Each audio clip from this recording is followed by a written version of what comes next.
तो बच्चों, ये मैक्रो इकोनॉमिक्स क्लास 12 का फर्स्ट लेक्चर है, जिसमें आपको सबसे पहले बताएंगे कि मैक्रो इकोनॉमिक्स का क्या वेटेज है, कैसा क्वेश्चन पूछा जाता है। तो पहले तो एक 40 मार्क्स का वेटेज है पूरा फुल मैक्रो इकोनॉमिक्स, जिसके अंदर 5 यूनिट्स होते हैं और 5 यूनिट्स में ये 16 क्वेश्चन पूछा जाता है, 16 क्वेश्चन पूछा जाता है, जिसमें 1 मार्क का 10 क्वेश्चन, 3 मार्क का 2 क्वेश्चन, 4 मार्क का 3 क्वेश्चन और 6 मार्क का 2 क्वेश्चंस। और आगे कोई फर्दर ट्रांसफॉर्मेशन अगर होगा क्वेश्चंस में तो हम आपको इन्फॉर्म कर देंगे। तो पहला लेक्चर है, इसमें सबसे पहले हम नेशनल इनकम के फर्स्ट लेक्चर है, इसमें इसका वेटेज है 10 मार्क्स का। 10 मार्क्स का इसका वेटेज है ये पूरे चैप्टर का नेशनल इनकम का, जो कि पहला यूनिट भी है और पहला चैप्टर भी है। तो इसके अंदर हम पढ़ेंगे कि हमारे देश में जो पैसा आता है उस पैसा को यूज कहाँ होता है और पैसा के अंदर क्या क्या चीज़ें होती है। तो सबसे पहले हम पढ़ेंगे कि व्हाट इज़ इकोनॉमी। इकोनॉमी क्या होता है और कितने प्रकार का होता है। तो इकोनॉमी होता है 4 प्रकार का होता है, जिसमें हाउस होल्ड्स, फर्म्स, गवर्नमेंट्स और रेस्ट ऑफ वर्ल्ड है। तो इस 4 प्रकार में हम देखेंगे कि जो 2 प्रकार है, हाउस होल्ड्स एंड फर्म, जिसको हम 2 सेक्टर इकोनॉमी बोलते हैं। हाउस होल्ड्स, फर्म्स और गवर्नमेंट तीनों को अगर एड ऑन कर दें तो इसे 3 सेक्टर इकोनॉमी बोला जाता है। और अगर चारों को ऐड कर दें, हाउस होल्ड्स, फर्म्स, गवर्नमेंट्स और रेस्ट ऑफ वर्ल्ड, तो 4 सेक्टर इकोनॉमी इसको बोलते हैं। हम लोग को इतना तो नहीं पढ़ना है कि चारों सेक्टर के बारे में, हम लोग को बस हाउस होल्ड्स और फर्म्स के बारे में पढ़ना है। हम लोग को बस ये 2 के बारे में पढ़ना है, हाउस होल्ड्स और फर्म्स। बाकी ये गवर्नमेंट और रेस्ट ऑफ वर्ल्ड बस नॉलेज के लिए है। तो आगे है, ये सबसे मेन चीज़ है जो कि नोट कर लीजिए, 3 मार्क्स में पूछा जाता है ये टॉपिक, जो कि है बेसिक एक्टिविटीज़ इन इकोनॉमी। तो इसमें इकोनॉमिक में मतलब बेसिक एक्टिविटीज होता क्या है, बस ये इकोनॉमी में बस ये कोई भी इकोनॉमी हो, बस ये 3 ही एक्टिविटी होती है, प्रोडक्शन, कंजम्पशन और इन्वेस्टमेंट। तो आइए देखते हैं। तो इसमें बोलता है प्रोडक्शन क्या होता है। प्रोडक्शन होता है कि any activity which results in value added, means कि कोई भी एक्टिविटी जो कि कंट्री के वैल्यू एडेड में हेल्प करता है, उसको बोलते हैं प्रोडक्शन। जैसे कि हम आपको अभी ये लेक्चर पढ़ा रहे हैं तो हम आपको एक सर्विस प्रोवाइड कर रहे हैं, एक सर्विस दे रहे हैं। या मान लीजिए हम प्रोड्यूसर हैं, हम गुड्स प्रोड्यूस कर रहे हैं, तो कोई भी हम गुड्स या आपको सर्विस दे रहे हैं तो ये प्रोडक्शन हुआ, जो कि कोई भी कंट्री के वैल्यू एडिशन में हेल्प करता है। दूसरा होता है कंजम्पशन।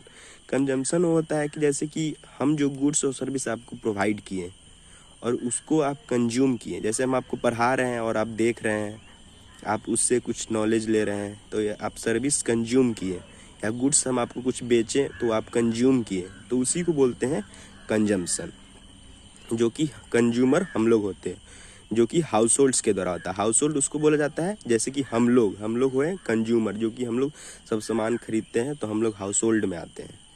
और तीसरा चीज़ है इन्वेस्टमेंट। इन्वेस्टमेंट एक मेन टॉपिक है।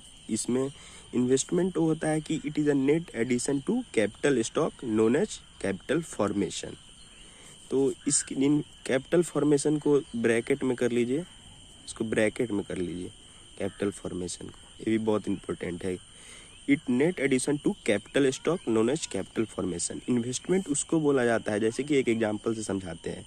मेरे पास इस साल में मशीनरी जो है, मशीनरी वो 80 करोड़ का है, 80 करोड़।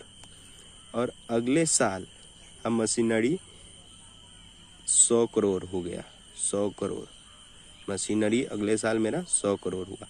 तो 80 करोड़ से 20 करोड़ कितना इन्वेस्ट हुआ, मेरा 20 करोड़ का इन्वेस्ट हुआ। तो इसी 20 करोड़ को कैपिटल फॉर्मेशन कहते हैं या इन्वेस्टमेंट कहते हैं।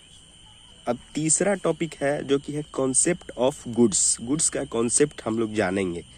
तो पहले तो इसका डिफरेंस जानेंगे, कौन कौन टाइप का गुड्स होता है और कैसा होता है। सबसे पहले आता है final goods and intermediate goods.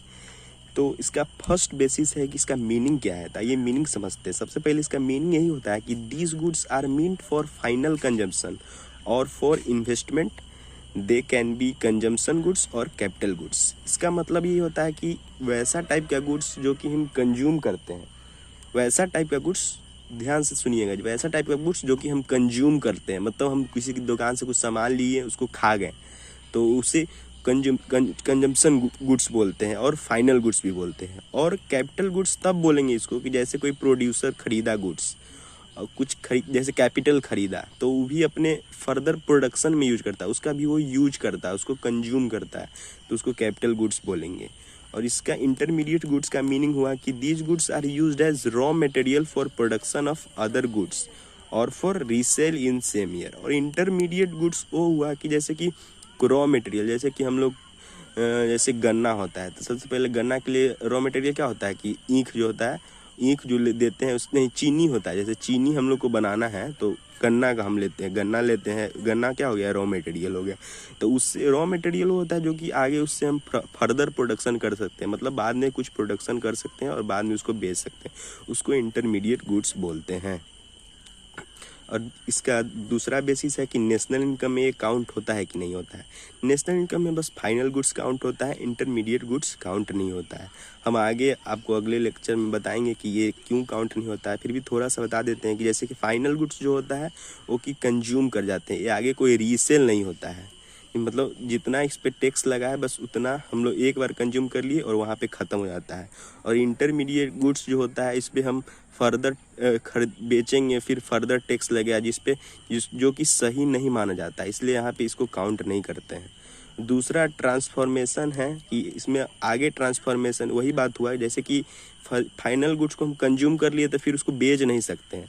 Intermediates वो होता है कि जिसको हम आगे बेचते जाते हैं, उसको इंटरमीडिएट्स गुड्स बोलते हैं। जैसे इसका एग्जांपल्स हो गया मशीनरी जैसे खरीदा, कोई प्रोड्यूसर खरीदा या कोई कंपनी खरीदा यूज करने के लिए, कंज्यूम कर लिया। फिर कार जो हम लोग खरीदें, हम लोग उसका कंज्यूम करेंगे, उसको फिर बेच थोड़ी सकते हैं, उसको तो हम कंज्यूम करने के लिए खरीदे हैं। बुक्स जैसे हो गया, या इंटरमीडिएट गुड्स का एग्जांपल देखिए, जैसे चॉक्स परचेज बाय स्कूल्स, ये भी एक कंजम्पशन ही हुआ, लेकिन ये कंजम्पशन के बदले हमको पैसा मिला। जैसे कि स्कूल में चॉक यूज होता है तो उसके बदले हम लोग जैसे चॉक देते हैं तो हम लोग चॉक से सर्विस प्रोवाइड कर रहे हैं, उस चॉक के हेल्प से हमको बच्चा को पढ़ाते हैं, जिससे बच्चा लोग के से इनकम आता है, स्कूल का फ़ी आता है। तो ये हो गया इंटरमीडिएट गुड्स, इससे दोबारा पैसा जनरेट किया जा सकता है, इससे दोबारा पैसा जनरेट नहीं किया जा सकता है। अब दूसरा गुड्स का क्लासिफिकेशन है जो कि है कंजम्पशन गुड्स और कैपिटल गुड्स। इसका मीनिंग देख लेते हैं, goods which are consumed by ultimate consumer for satisfaction of his wants. इसका मतलब यही हुआ कि गुड्स जो कि हम कंज्यूमर के द्वारा अपने वांट्स को सेटिस्फाइड करने के लिए जो हम कंज्यूम कर जाते हैं उसको कंजम्पशन गुड्स बोलते हैं। और कैपिटल गुड्स उसको बोलते हैं कि वैसा गुड्स जो कि हम आगे के प्रोडक्शन में उसका हेल्प से प्रोड्यूस करते हैं, जैसे कि कोई मशीन हो गया जिसके आगे से हम कुछ और गुड्स प्रोड्यूस करते हैं, उसी को कैपिटल गुड्स बोलते हैं। और इसका ड्यूरेबिलिटी देखें, दूसरा बेसिस जिसके durability, it can be durable, ये ड्यूरेबल भी हो सकता है, ड्यूरेबल मतलब बहुत दिन तक चल सकता है, या नॉन ड्यूरेबल भी हो सकता है। जैसे कि बिस्किट हुआ तो ज़्यादा दिन तक थोड़ी चल सकता, हम उसको खा गए, ख़त्म हो गया। और कैपिटल गुड्स होता है जो कि ओनली ड्यूरेबल होता है, क्योंकि ये कैपिटल गुड्स इसीलिए बोला जाता है क्योंकि इससे आगे का फर्दर प्रोडक्शन किया जा सके, मतलब आगे प्रोडक्शन किया जा सके। ये कंज्यूमेबल गुड्स इसको नहीं बोला जा सकता, क्योंकि इससे कैपिटल है, इससे बहुत सारा पैसा जनरेट किया जा सकता है। मतलब एक कैपिटल गुड्स, जैसे एक मशीनरी खरीद लिए तो आप बहुत दिन तक, ये भी ड्यूरेबल नहीं होता है, फिर भी इसको बोला जा सकता है कि ये ड्यूरेबल है, क्योंकि ये कम से कम 5 साल 10 साल मशीन चलता है। जैसे एग्जाम्पल ले ले, car purchase by Somnath Roy, तो ये कि अपने कंजम्पशन के लिए किए हैं, जो कि इसमें तो ड्यूरेबल बताया गया कि ड्यूरेबल हो भी सकता है, जैसे कार हुआ ड्यूरेबल हो सकता है, या आइसक्रीम, ये देखिए नॉन ड्यूरेबल का एग्जांपल है, आइसक्रीम परचेज बाय मी, जैसे हम आइसक्रीम परचेज किए जो खा गए, जो कि नॉन ड्यूरेबल है।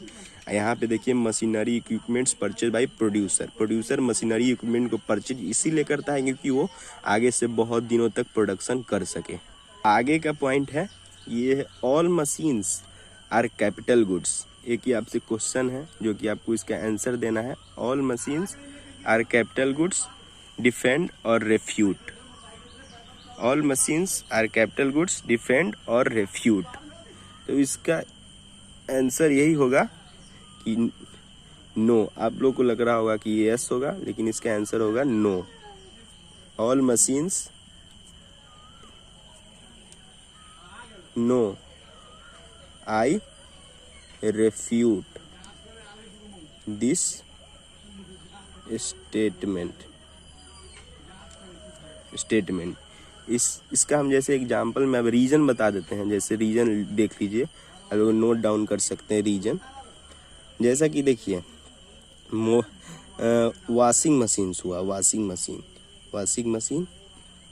मशीन हुआ। इसको दो कैटेगरी में हम बांटते हैं। जैसे देखिए वॉशिंग मशीन हाउस होल्ड्स, जैसे कि हम लोग हुए हाउस होल्ड्स। हम लोग ये वॉशिंग मशीन परचेज किए, क्यों? To wash cloth.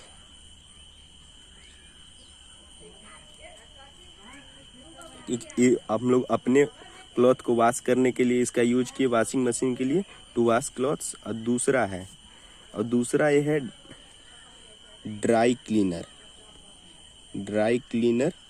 जैसे कि आप लोग अपने ब्लेजर होता है, ये सबको धोवाने जाते हैं धोबी उबी के पास, इसको बोलते हैं लॉन्ड्री में देते हैं उसको। तो वो वॉशिंग मशीन यूज करता है अपने उसका एक कैपिटल गुड्स हो गया, क्योंकि उससे वो पैसा जनरेट कर रहा है। परचेज्ड टू अर्न मनी, उसके लिए कैपिटल गुड्स हो गया। और हाउस होल्ड जो हम परचेज किए, हम अपने लिए परचेज के लिए, इसलिए हम लोग के लिए कंज्यूमेबल गुड्स हो गया, और उसके लिए ये कैपिटल गुड्स हो गया। इसलिए कोई भी मशीन्स वो कैपिटल, हर मशीन को कैपिटल गुड्स हम लोग नहीं बोल सकते। दूसरा एग्जांपल जैसे मोबाइल फ़ोन हो गया, हम लोग अपने मोबाइल फ़ोन खुद के लिए यूज किए, तो हम लोग के लिए कंजम्पशन गुड्स है, कंजम्पशन गुड हुआ, कैपिटल गुड नहीं हुआ। जबकि वास्तव में वो कैपिटल गुड्स है, लेकिन हम लोग के लिए वो कंजम्पशन गुड्स हुआ।